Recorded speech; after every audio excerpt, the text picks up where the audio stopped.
bom dia, boa tarde, boa noite, seja a hora que estiver assistindo isso, os meus cumprimentos. Hoje eu vou falar um pouquinho do elemento fogo.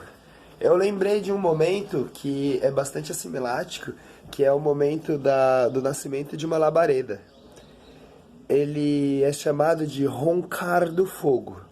Você pode perceber que ao momento que o fogão liga com o seu dispositivo de estopim, né, que é o botãozinho de descarga elétrica, ao momento que o gás incendeia, você ouve um roncar.